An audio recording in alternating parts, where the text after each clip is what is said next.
Good evening, ladies and gentlemen. Welcome back to another SOP Live. Tonight we are honored to have Doc Bones and Nurse Amy back on our stream. So why don't y'all type hello and welcome in the chat. Hey. Hi, guys. How's everybody? Glad to be here again. All right, let's see. We've got the chairman. We've got Uncle Al hiding out there. We got Michael, who recently won a medical bag from me. Oh. And, I took some of your guys' suggestions and threw it all in a bag and used it for a giveaway. Oh, awesome. That's taking the initiative. Good for you. Nina from Discover Sustainable's in here. Kaylin Strain. So welcome those who are in here. Don't forget to smash that like button for me, please. And we're going to make Doc feel uncomfortable and make him big. That's scary for your audience, not really for me. I look like this Arab terrorist. If you saw me, if you put me in an Arab outfit, I would probably look like some kind of sheik.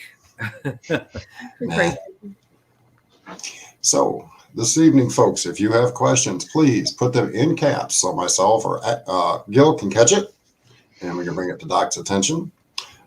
As of recent, Doc has made some very informative and interesting podcasts. So we're going to let Doc take away and have at it, Doc.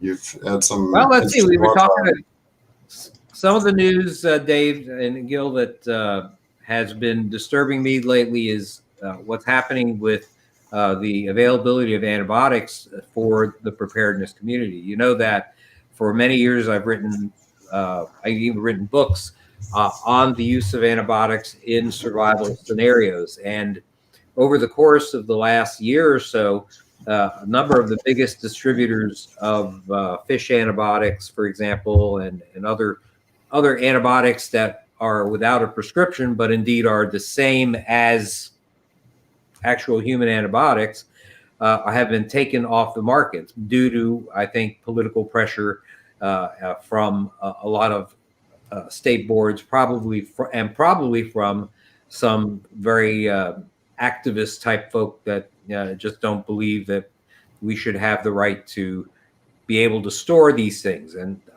probably it's I don't know, people that think the doctors know best.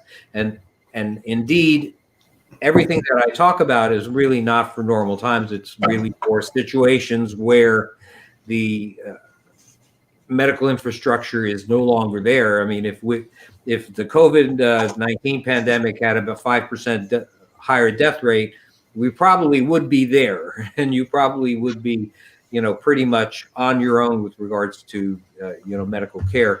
And having something like this, having antibiotics for the types of infections that can occur when, your society goes on the brink. I mean, if you don't have them in your medical supplies, then there are going to be some maybe unnecessary deaths in your group. And so for that reason, I went out on a limb. I still carry an active medical license. I'd like to keep it, but I went out on a limb and said that I think that everybody should have some of these antibiotics.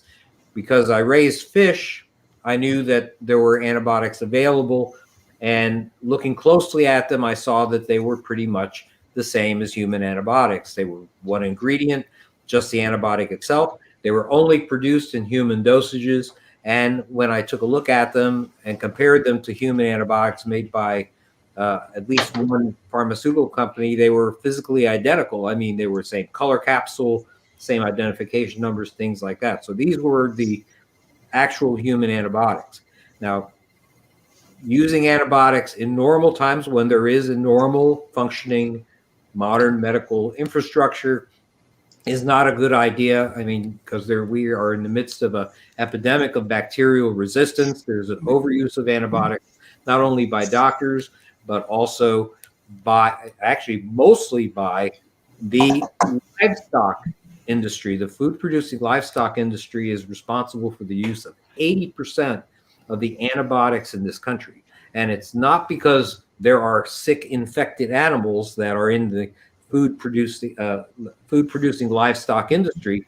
It's because for some reason, they're not really sure why, it makes giving antibiotics to a food producing livestock makes them grow faster. and mature more quickly and gets them to market faster and makes more money. And so therefore, what we've got here is a problem with antibiotic resistance. So antibiotics aren't candy. You got to use them judiciously, and they're mostly for your medical storage. But we no longer have some of these that are available now. We're beginning to write a new addition to our book, and we are having to revise some of these things because some of these antibiotics that were available are no longer available. There's still, luckily, a number of opportunities still left for people to obtain these, but we don't know what's going to happen in the future. And so if you haven't gotten some for your medical storage, I really highly recommend start looking at them now. Remember, do your own research, reach your own conclusions. But, my opinion is that everybody in the preparedness community, if you're concerned about any long-term, I'm not talking about a storm that takes out the power for 3 days. I'm talking about a long-term event. If you're concerned about that, you need some antibiotics in your medical kit. Yep. I do want to bring up one thing. I noticed from what little research I've done that when our former president, Mr. Trump, started talking about hydroxychloroquine so heavily, that's when a lot of pushback from these major farms companies started hitting the little companies that produce that kind of stuff. Because you remember the last live stream we did together, we discussed hydroxychloroquine and stigma around it because people were over medicating with it or taking just straight chloroquine and having very adverse effects. Right. They have to realize that the hydroxychloroquine, the reason why it was beneficial was because it was a potentiator for something that doesn't even require a prescription, zinc. Zinc actually has a beneficial effect in terms of decreasing the severity of COVID-19 infections and probably a number of other infections as well. And so it wasn't the hydroxychloroquine that was doing the majority of the benefit. It was its effect on the body's absorption of zinc. And the studies that came out, if you noticed that a lot of studies came out that said that hydroxychloroquine didn't do anything or was harmful in some way. None of those studies, or very few of those studies, even included zinc in the mix at all. They would just give you hydroxychloroquine. And so this, I think, was partly a political thing. I think probably the worst thing for hydroxychloroquine and for pretty much almost anything else, medical during the early part of the pandemic was to have, President Trump actually endorse it, because that immediately triggered everybody else, and that's a real shame. But the truth is that there's a hell of a lot of politics in medicine, and big companies want to keep the small companies down. They want to protect their turf, and it doesn't surprise me that there was a lot of pushback from big companies when if there were small companies that were trying to put forth the hydroxychloroquine. And seeing as how we done mentioned it, I'm going to share. As soon as I find it, I have way too many tabs open. Uh-oh. Hey, well, I have a new computer and it does a really nice job of getting everything done. Awesome. Well, you really up the reduction values on your intro, that's for sure. Wow. That's very impressive. Okay, folks, these are the books that Doc has. Oh, listen, I want to tell you that the main book, the book that's on the bottom there is the second edition and is very, very old now. There's a third edition, and the second edition was like 4 or 5 years before that one. And so 3 years. 3 years. 2013 for that one, 2016 All right, for the third. So don't buy the book that has the white Background. It has the white medical kit with the red cross. The current edition is a red medical kit with a white cross. Up We there actually- at the top. We actually didn't know, by the way, that a Red Cross is trademarked, so that you're not allowed to really use a Red Cross. If you scroll to the Isn't that top right? of that page you're on, I think you'll find the right book. The book on top is actually even older and is an Well, they're like a original. medical kit. Oh, there you go. That's the current one. See, it's got a red medical. It's got a red medical kit holding with it a up. white There you go. with a white cross. That's the current one, and that book actually won. That you see a little certificate there, a little medallion there. Won the first place in the medical category for the Book Excellence Awards in 2017. There it is. There it is. There you go. And you see, it's. I have to say, I am so amazed that this. I expected to sell about 100 of these things, I know, right? and it's still 5 years later a #1 bestseller on Amazon. That is that from today? That's right now. That's live. Right. There you go. Oh wow. And the other book that you see below it is Alton's Antibiotics and Infectious Disease, and that tells you all about my thinking on antibiotics. You heard me tell you a little bit of it just now, and this goes into detail as to what to use, why to use it, what this antibiotic is good for, what that antibiotic is good for. Can it be used in kids? Can it be used when you're pregnant? And dosages and stuff like that. So, and it talks about antibiotics that are available at present in a veterinary form that are identical to. Oh, there you go. That are identical to human antibiotics. Of course, this is the most recent one. Oh yeah, Pandemic preparedness. right. I've been following the COVID pandemic since there were a total of 60 cases. My first article, if you go on the website right now, you go to January 7th, you'll see my first article. Of 2020, I might mention. It was right in 2020. Yeah, right. January 7th of 2020. Right. You'll see that I mentioned this mysterious new virus, which had sickened 60 people in a place called Wuhan, China. And so Amy and I are. Where are you? I'm here because I'm paying attention. Okay. Here, I'll be the hand.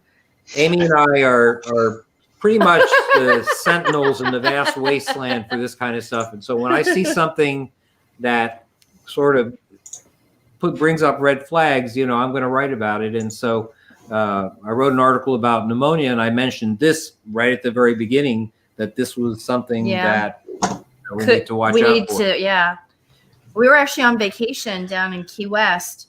At the time. It was your birthday week. It was just the third week in January. And every day, instead of us going out and doing something fun, we were on the computers and you were writing and we were researching. Right. It was every single day. Yeah. And we did that. And we did that a long time ago with the Ebola epidemic. We started writing about that one. There were 86 cases of that. So, that would have been a scary one to get here and start transmitting person to person. That would have been. Now that would have been it. There wouldn't be a lot of humans left. I mean, that had a 40% death rate in the end. Actually, had more than that. But when we finally were able to get adequate medical care down there, IV fluids and stuff like that. I think it started off at 90 or 80? 55. What did it start off at though? 55. 55? Yeah, there are strains that are higher than that. I mean, before they got the medical care. 55%. Right on. And then it went down to 40% at the very end, because they were able to hydrate people. People were dying of dehydration because they were bleeding and they were sweating and becoming dehydrated.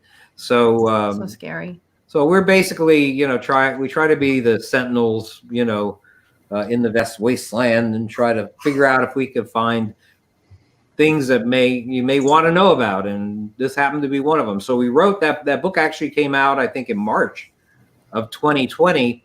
But it does tell you pretty much things that you would need to know, not just about COVID. Yeah, it wasn't but about any, right. The point is that we've actually been writing about pandemics, possibility of pandemics, what to do if there's a pandemic, and talking about it ourselves since 2009. That's one of the reasons why we became very active preppers, is because of our discussions about, gee, what if we had the Spanish flu from 1918 happen to us? And this was, again, in 2009. Plus, we experienced hurricanes down here. They were getting a little more active. We saw what happened with Katrina. It was just sort of a whole mess of things. And we're like, Hold on. we My need to do computer's acting something. funny. It's the time tunnel. That's funny. But anyway, that prompted us. So we've actually been talking about, discussing, and planning for the possibility of pandemics, serious pandemics, since 2009. Yeah. So It's kind of weird to Right see it there. happen.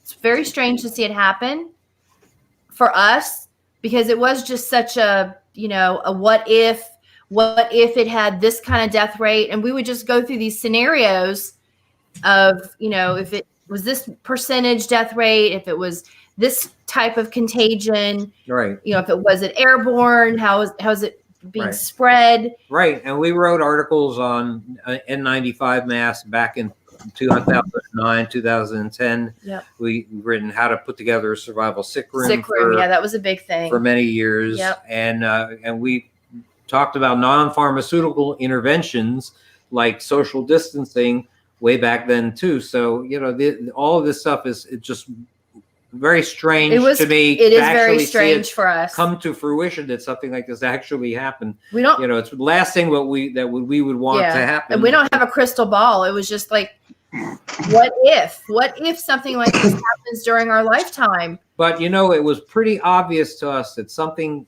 like this eventually had to happen, because 2014 you had Ebola, 2015 you had chikungunya, in 2016 you had Zika, you have all these things that are crossing the ocean and going to different regions of the world that are contagious diseases.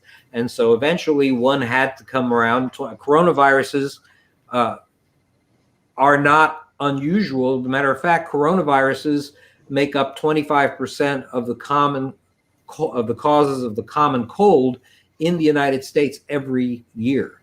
And these are of the nine. How many are there? Seven of the seven or so different coronaviruses that cause diseases in humans. Yeah. 4 of them are responsible for 25% of the common colds in this country, and they don't get names like SARS-CoV-2 or Right. COVID-19. They have numbers and letters, and that's pretty much it. And So you most never people hear- don't realize that animals also contract that same designation name. There's feline, there's canine, there's bovine, there's equestrian. Right. There's just way too many forms of that virus that people aren't aware of. And I did find your 2020 January 9th discussion podcast It on was the called pneumonias. the January article 7th is just article was, before that, was yeah. called a new pneumonia. A new pneumonia. Yep. Yeah. So. Right there. Yeah. So indeed, canine. There's feline coronavirus. There's canine coronavirus kills puppies, mostly the canine version, and has mostly, I think, GI, gastrointestinal symptoms that are involved. But yes, these are things that could happen, with animals, and of course that goes back to bats, which are reservoirs for all sorts of different. Right. Nasty viruses like Ebola, like coronavirus, and the animals, sometimes act as vectors to wind up infecting humans. I just got a link in there, folks, so you guys can go to the Apple Podcasts and catch up on some of the stuff he's done. This is just a listing of the ones he's done. There is a lot of information here. Yeah, we've done probably about 500 and something or 600 podcasts, and we have Not all of them are there because we started on one channel, on one network, and we did that for I think a year. Then Was it we one? were on another for we 2 were years. on Tom Martin's father. Right. We were on his podcast for probably about a year. Yeah. And then I was afraid that, everyone was just going to disappear. So I'm like, you know what? Let's just do our own. So I know they won't leave the internet. Well, in any case, you're Because going it's to a lot find of effort to do podcasts, as you guys know. you'll find more than 400 of our podcasts on that channel, the Survival Medicine Hours channel on Blog Talk Radio. Right. And It's iTunes and It's stuff. listed on Apple. I got us on Apple. Oh, that's right. Yeah. There's a question in here.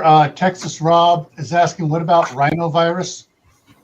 Rhinovirus, of course, is a very common cause of the common cold. A rhino just is the Latin for Greek for nose.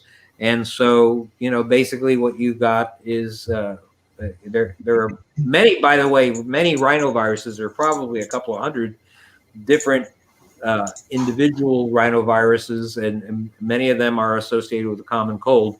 The coronavirus is responsible, like I said, for about 25%. Got a question here. When you were talking about Ebola, what's your opinion on what's going on? The last news thing I can find is from the last week of last month. So in Ohio, there's 40 residents that they're monitoring for exposure from Ebola when they were in Africa helping out.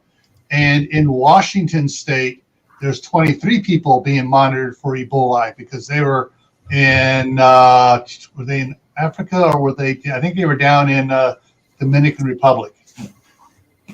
Well, you have to realize that Ebola can live for a number of months, at least 6 months, in certain places, in the testicle, in the male genital tract. It can actually can live in the in the whites of the eye, what they call the vitreous humor, for quite a long time. In general, the incubation period for Ebola is 21 days to 42 days, and that's what they used back in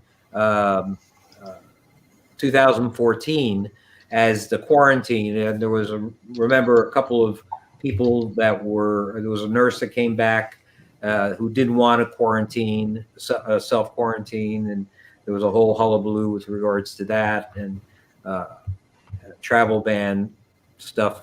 But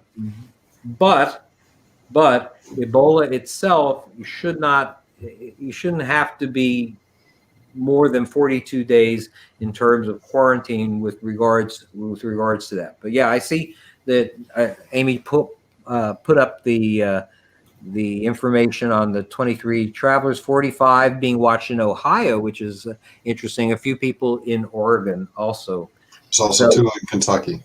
And 2 in Kentucky. So, Wow. we're a very altruistic people, and a lot of our people go off and try to help out elsewhere. And I'll tell you, being a medical worker in an area where there's Ebola is Very pretty tough, scary. because not just because of the disease itself, is because mostly it's in areas where there's a lot of political unrest. There are regions of entire countries that are controlled by warlords and things like that. So these people don't have to prove their courage to me in any other way. They are for brave. the rest of their lives. Very brave. Okay, I'm going to put Nurse Amy on the spot now. Oh gosh. Yes. They are an awesome couple, and it's not just medical stuff. If you want tips on gardening, Nurse Amy does a wonderful job. Thank you. And on her Instagram page, which I posted a link for y'all, she got all kinds of cool stuff. Oh yeah. I have an eclectic collection of crazy pictures that I do. Well, I figured everybody doesn't want to just see a tourniquet, 100 times over and over. So yeah, that sunflower we grew, those bananas we ate. Actually, I dehydrated them. Yeah, we are up to our neck in bananas down here. That pecan pie is actually a keto recipe. That was some crazy stuff. You may want to share that with some of the folks here, Amy. I believe if you click on that picture, that I did take a picture of the. Oh, if you don't log in yet. Oh, don't worry about it. I don't want to make you click in your password here. I don't have to. I believe that I wrote the recipe. Did I take a picture of it? No, this is just a video of it sizzling. Oh, It was yeah. right out of the oven. Yeah, All right, it was well, I'll good, take considering pictures. It was keto. It was really good. It was crazy good. I was Mhm. shocked. Really, it was shocking. See, there's some things we cook. Peanuts we made. Yeah, we Those grew are our peanuts. yang yang flowers. Those yellow flowers in the middle that look like sort of leaves. That's what Chanel No. 5 makes their perfume from. I planted that tree in my backyard. It's like 40 feet tall. The now. thing is now 40 feet tall, and I just looked at it today. It has hundreds of blooms. Sadly, I live on a lake, and the breeze wafts from my yard to my neighbor's Yeah. yard. So my Yeah. neighbor has Chanel No. 5 perfume raining down upon their patio in their pool area at all times, and I never get to smell it unless we pick them. Unless or the, With- per- with or the long prevailing shears. winds. The prevailing winds change. Yep, I think those are some crab cakes I made. Those are some of our tomatoes. Some of our tomatoes. Yeah. our roses, Right. and my right. cucumbers. Yeah. We have now planted. That's a cornbread with the corn from the old mill There's some of our cucumbers. I just want to say from Gatlinburg. That's from the park. yes, absolutely. It's very important for people to realize that you have to know how to deal with medical issues and things like that. You have to know more basic stuff too. You have to be able to grow food and have the knowledge of doing that. And there's a learning curve. Chickens. There's a learning curve to that. And you don't want to first make Wait, stop. what? I was just going to tell them the pictures. That's the Key West pictures. That's when the virus was starting. Those are 4 Key West pictures. Yes. And then Sloppy Joe's bar. Yeah, just before We don't go in there That because was there's too just many before- people. Yeah, just I just take pictures of the outside. But it was before everything closed down. It closed down like very soon. Well, after that was third week in January. Right. Yeah. right. So but I wanted Anyway, to I'm say sorry I didn't mean to interrupt yes. Well, don't interrupt me. no. you. Okay. You can interrupt me anytime. You can interrupt me anytime you want. I just want to say that it's important to know that there's a learning curve to growing food and to growing vegetables, and we're master gardeners through the agricultural extension office in our state, and I believe that almost all states have a master gardener type program. So call your agricultural extension office and see what kind of classes they might have to help you learn how to amend your soil so that it'll be more productive. Your plants will be more productive, and just get out there and put some plants in the ground or even in pots and see what you can grow that might actually be edible. You'll be surprised what you can actually do. And I'll tell you, the stuff that we grow tastes so much better. Oh my gosh, the tomatoes are crazy. Probably it's all in our mind, but it could be that we're just doing this or doing our things organically. Well, also, I think, it's just speaking about gardening, and one of the reasons we started that course and a whole bunch of other things in 2009 was because we know in South Florida, it's not easy to grow a lot of types of food that folks even in Orlando or more north of us, even Georgia, gets to plant so many more things. I can't grow lavender to spare my life down here. It will not grow.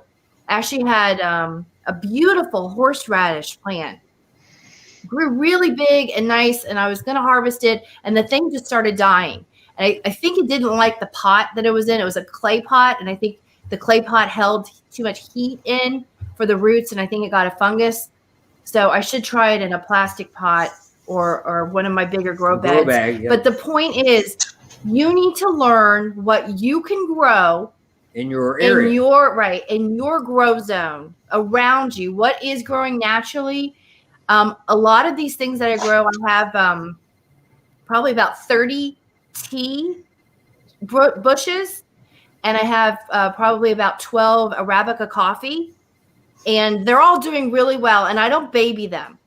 And that's another thing, if you've got to constantly be spraying something and giving it all kinds of food and taking care of it, that's not going to be something you're going to be able to do when you're worrying about hunting Staying or alive. chopping down wood, building some kind of So you want, shelter or Right. structure. I mean, we're going to be overwhelmed. So try to figure out like where the best place you can make some compost, and maybe if you have to, if your soil's terrible like mine, build some raised beds now and just kind of see what grows like weeds. I mean, you guys can grow up north blackberries and blueberries and peach trees and all kinds of amazing things that we just can't grow down here.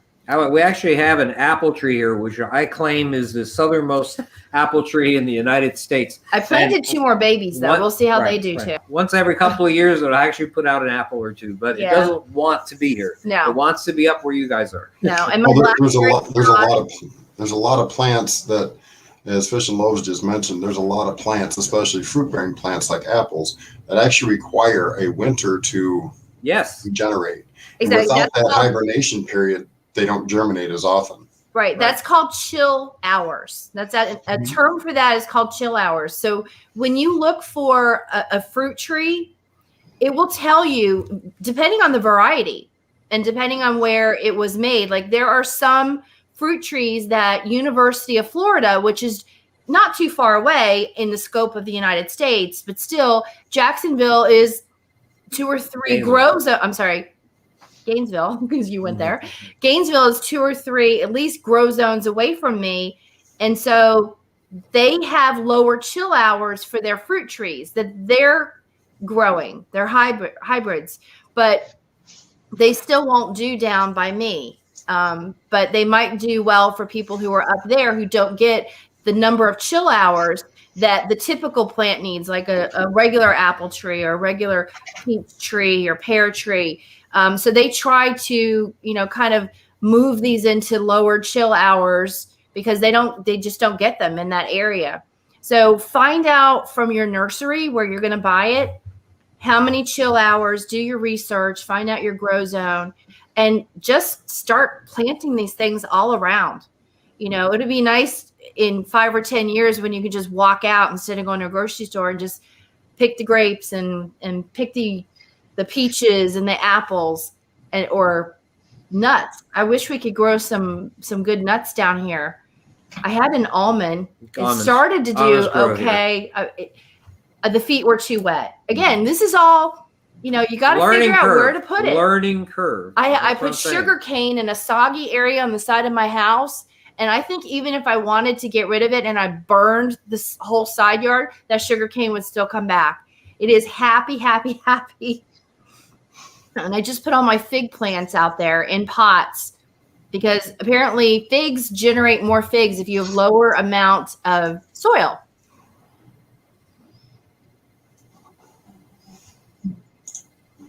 And while we read Fish's comment there, I posted a few moments ago to their Pinterest page, and it's more survival related, but there's a lot of great information here. You can click on certain little ones and read them at your leisure, but there's a lot of great information, pictures, some with good words, some that may make some people a little nervous. Oh, yeah. Yeah, I see them. Yeah, they're a little over the top. But in order to understand what you're trying to prepare for, you need to understand every aspect that you may face, which is why one of their key statements is right here. To put a medically prepared person in every family. Unfortunately, mine fell, but I have that same bag, only mine's filled by myself using their examples off their website, off some of their podcasts, out of their books. I put together my medical bag. Well, I tell you, I encourage people to do that. We have kits for people that don't have the time or don't have the inclination to put together their own kits. We have an entire line of all sorts of different kits, dental kits, obstetric kits, labor and delivery kits, gunshot wound kits. I mean, pretty much just about everything. But we recommend that you always put together your own kit, and we freely publish the contents of every single one of our kits and what we think that it's good for. And please feel free to do it yourself. We encourage you to do so. And also, if you get one of our kits, we encourage you to take that kit. Don't just put it up in the top shelf of your closet. take that kit apart, get familiarized with the stuff in it. And you know what? Just because we put things in a certain part of a kit, that's where it made sense to us that it should be. It doesn't mean that that's where it makes sense for you that a particular item should be in that particular loop or in that particular compartment. So, just make a kit so that it works for you. In workplaces, we have belt kits that are being used by folks, by police, by law enforcement in different areas. One in a town in Idaho, Gil, and then we have schools that have used some of our bleeding kits. One of our bleeding kits is specifically numbered and so that you know what the first thing is you use, the second thing, the third thing, the fourth thing, the fifth thing, and when you move on to the next step, and that's meant for active shooter. There, it's right there, and that's meant for active shooter situations. So we really try to deal with issues that are in long-term survival situations, but also that could make sense for some of the uncertain times that we have that you would still consider normal, even though it's the new normal. Unfortunately. That's right.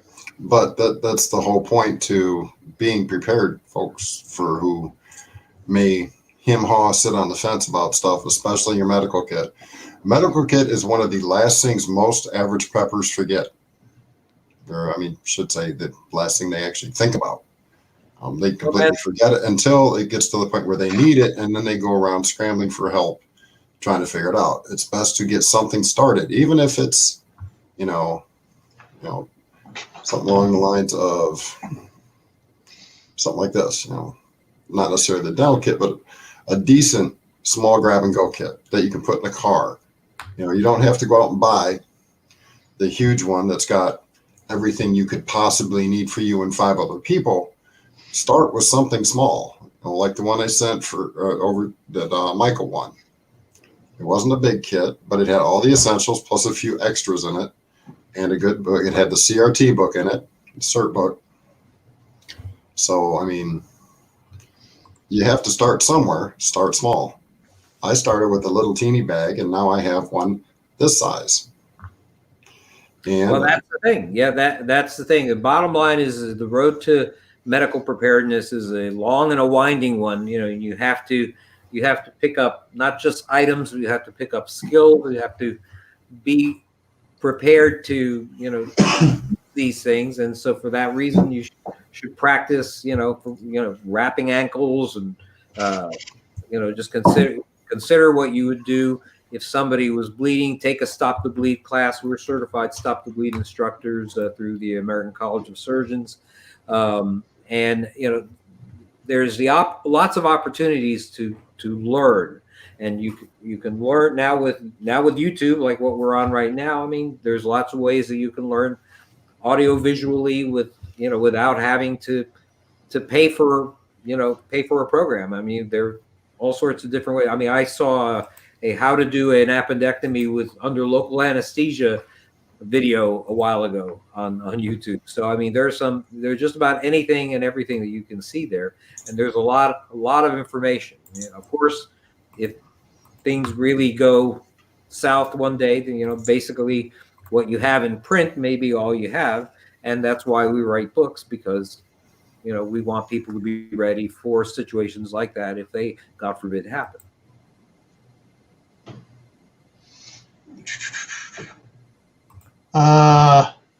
Carol at A Fishes and Loaves Life was asking which county you guys are in. We are in Broward County, Florida, and we are. She's in Florida too.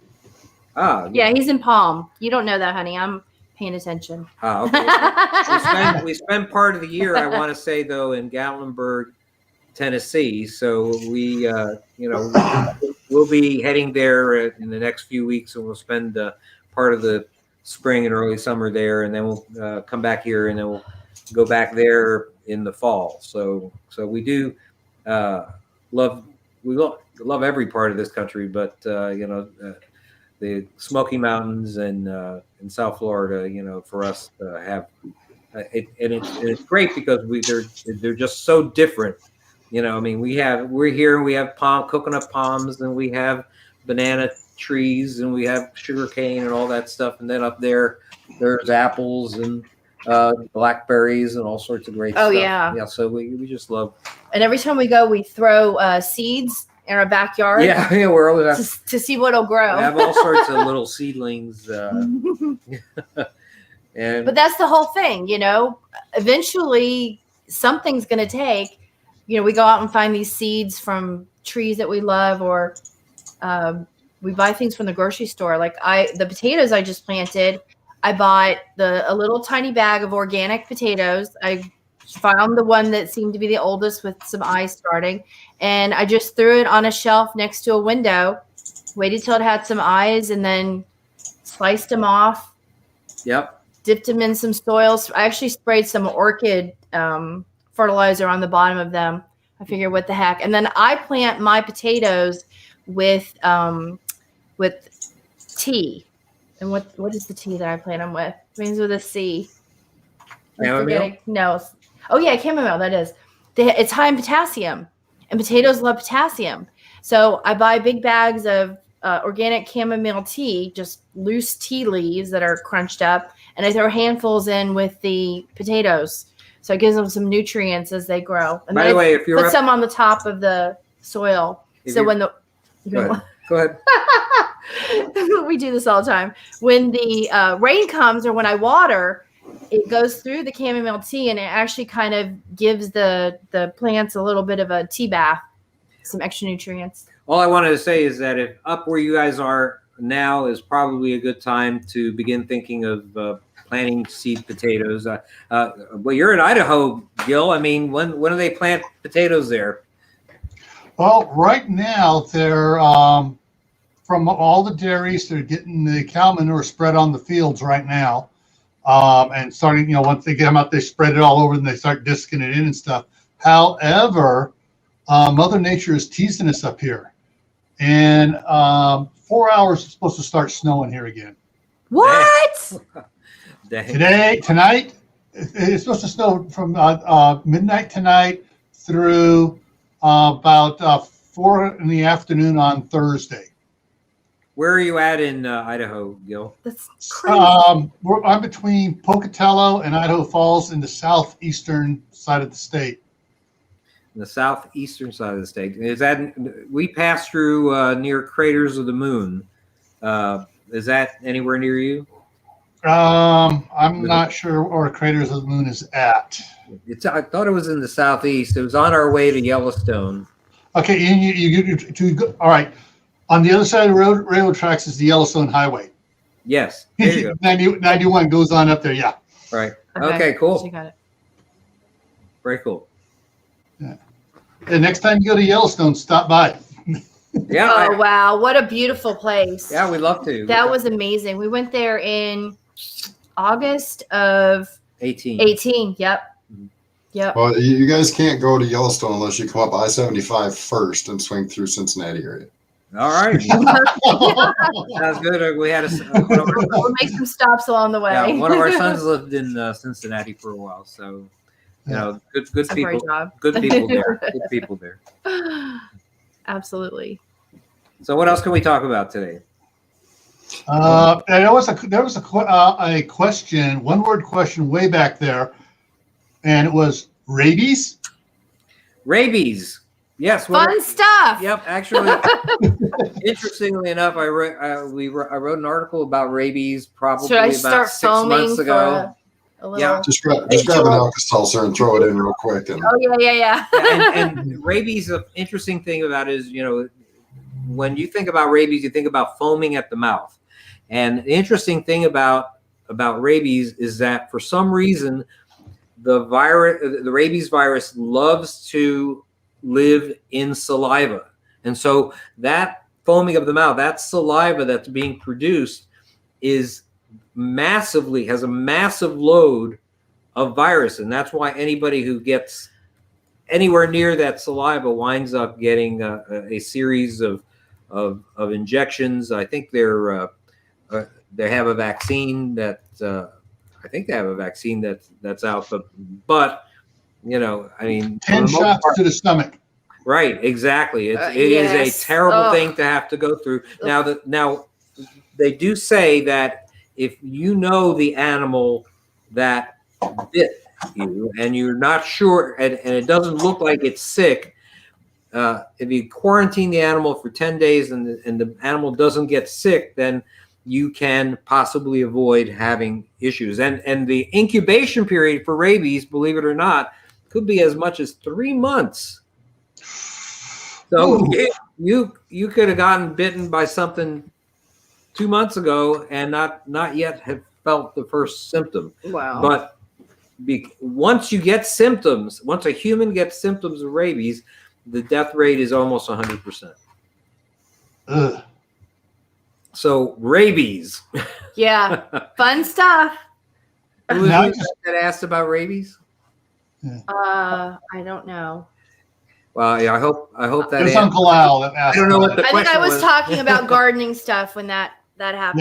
Yeah, it was Uncle Al at Die Bullfrog 79. Uncle Al. Well, Yeah.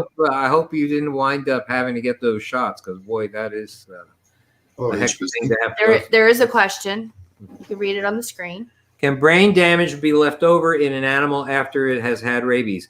The way that they deal with an animal that has had rabies is they decapitate it. And so the answer is there's not much going on in that animal after it has rabies because its head has been separated from its body. That's actually what they do with animals that they Aware- think have that rabies. they're aware of, Yeah, right. that they're aware of. They believe that they have rabies. They actually prove it by cutting the head off and doing tests on it. Yep, they put it inside a little tin can that looks like a paint can. It's sealed 200 ways from Sunday and shipped off to the nearest state medical college. There you go. At age 17, working at an animal shelter, and somebody got bit by a dog that exhibited a foaming mouth. Come to find out, it was just that it was dehydrated and Aw. salivating. But Aw. Well, I read an article on rabies about bats because there's a lot of people think that the majority of bats have rabies, and it was like less than 1% of bats have rabies. right. And so it's a lot. Bats are a lot safer rabies wise than you think. Especially if you have like bat houses out, the number drops even dramatically for bat houses because they're not so many crammed together and there's less transmission of it. The animals the wild animal in the United States, most of the rabies occurs as a result of wildlife. It's foxes, raccoons are probably some of the most common animals that may have it. Any bat that it looks sick to you could have it. We, as a matter of fact, remember we found that bat that was. Oh, yes. Any bat that you see out in daytime, you have to suspect that it's sick. That was and if in it's Grand sick- Teton. Yeah, and Grand Teton, Yeah. and that indeed rabies is one of the things that it could be sick with. In other Yeah, countries, that thing was barely moving. in other countries, dogs and cats are More the often. leading cause for rabies. But in the United States, I think that we vaccinate so many of our dogs and cats against that Yes. it's less. Because less we common. love our animals. That's right. Well, some places they love their animals too, but they. No, love I them don't mean in that another, way. Another way. Yeah, let's not discuss Korean and Yeah, right. delicacies. I mean, I learned so many horrible things last year that I never wanted to know. All the things I never wanted to know about other people's diets and their markets just made me want to puke every day. They had that all over the news. yeah, when the dragon came out last year, and when we started discussing it, it was interesting to see all the things like pangolins and everything else that they were slicing and dicing and making menus out of. Ugh. I had no idea. I thought that whole idea about Chinese food, oh, that's cats and dogs. I thought that was just a joke. No, Honest to goodness, I had no idea that actually happened anywhere in the world other than, maybe people are truly, that's starving. Yeah. in just a remote area, and that's all they've got. Well, here, So- let me throw one at you that'll make your skin crawl a little bit. Oh When I God. when I was a kid, I was in a foster home with a kid from Vietnam. And he explained to me one night over dinner what their favorite delicacy is. And I'm not going to get too graphic, but let's just say they take a monkey, they cut a hole in a box, and they put the box over the top of the monkey's head, and they take a machete and chop, and while it's still alive, and eat it. Wow. There's a thing they do I'll tell you, there's a thing they do in the Philippines where they take duck Why eggs. are we doing this? Because Yeah. all items lead to survival. Balut. Oh. That duck eggs are fertilized of embryos, like close to being not about 3/4 done. About Right? 3/4, yeah. And then they Pickle them and pickle stuff. them Yes, and they I eat know. And they're like rot in this fluid, Wow. and then they just Ugh. pick it up and eat them. wow. Yeah. Yeah, but Yeah, I you know know, about that.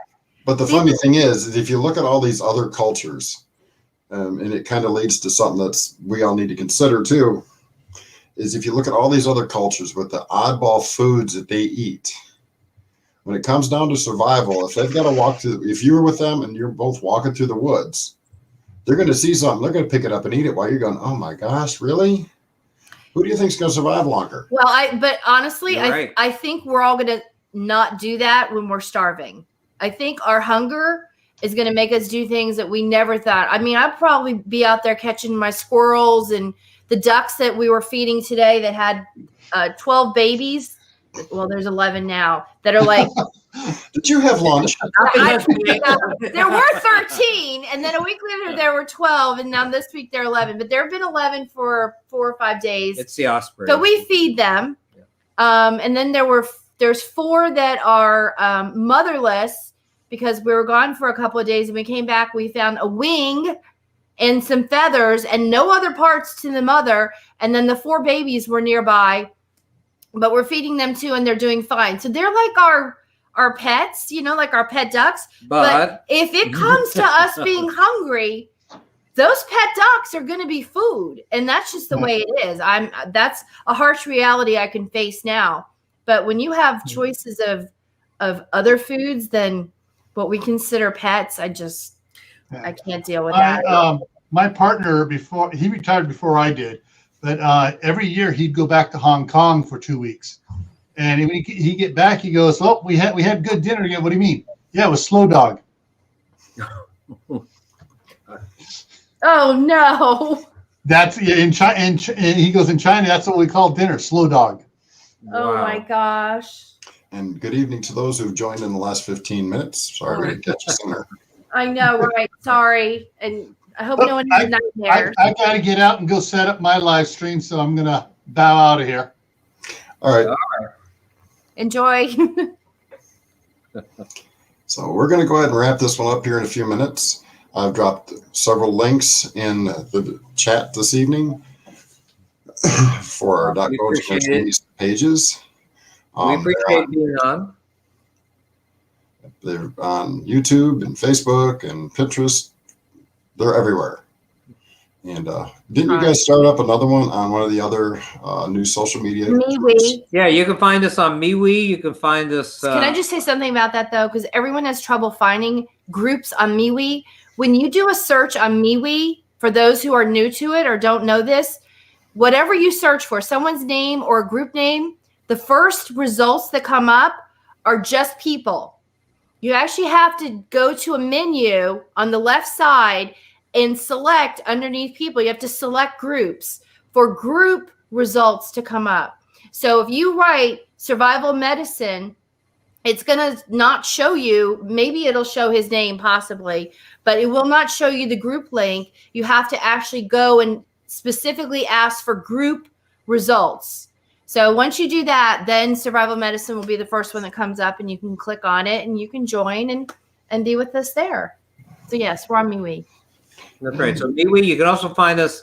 Our videos are also on Odyssey. We moved our entire set of videos from YouTube on Odyssey. Well, we didn't move they're all them. there. They're duplicated. They're duplicated. There you go. You can find them on Odyssey if you have an issue with YouTube, but don't have an issue with Southern Ohio prepping. I want everybody who is not who's come here, who knows us, who has not yet subscribed to Southern Ohio Prepping's YouTube channel, please do so tonight. These guys put out a lot of great information. I really want to support them, and what can I say? I mean, these guys are the best. Well, folks, anybody that's watched my channel over the last several years, even back when it was Wolfson No BS Reviews, knows I don't mince my words. If it's good content, I'm going to tell you it's good. If it's bad, I'll tell you it's bad. And I wouldn't have Doc and his wife up here if they weren't A, good people, B, trustworthy, and C, you can go research their certificates and verify that they're who they say they are. Yep. They've got books to back them up. I've got one in your wallet right now. Right. We maintain active medical licenses, and we keep It's up. public information on the Keep state up, of Florida. and we have to do all sorts of testing every year, Yeah. every couple of years, 2 years. every 2 years to maintain it. And we really want to give people good information, but information that would be helpful in times of trouble. Right. And we're not here specifically for just routine normal times. We're here to give you strategies on how to survive and be the family medic if that's what you had to be. Now, someone does have one question. Is it okay if we answer it? Mm-hmm. Okay. It's on ivermectin. Ivermectin I know you've been doing a lot of is research. approved by the FDA, believe it or not, for scabies and a couple of other types of infections like that. Ivermectin also has a lot of information that says that it is beneficial in terms of COVID, that because of political issues and President Trump's endorsement, of course, there is a storm of anger against ivermectin. But ivermectin is something that is worth considering. But right now, it's not approved officially for anything but things like scabies. Let's see if I can reach it this time. Hold on. I have an article on ivermectin, by the way. Just go to our website and do the search engine and say ivermectin. Write down ivermectin, and you'll get to the article. And feel free to subscribe to our website too. We put out newsletters on occasion that give discounts to anything in our store. So people who are interested in getting a good price on some of our kits, be sure you subscribe to our website. This is the one book.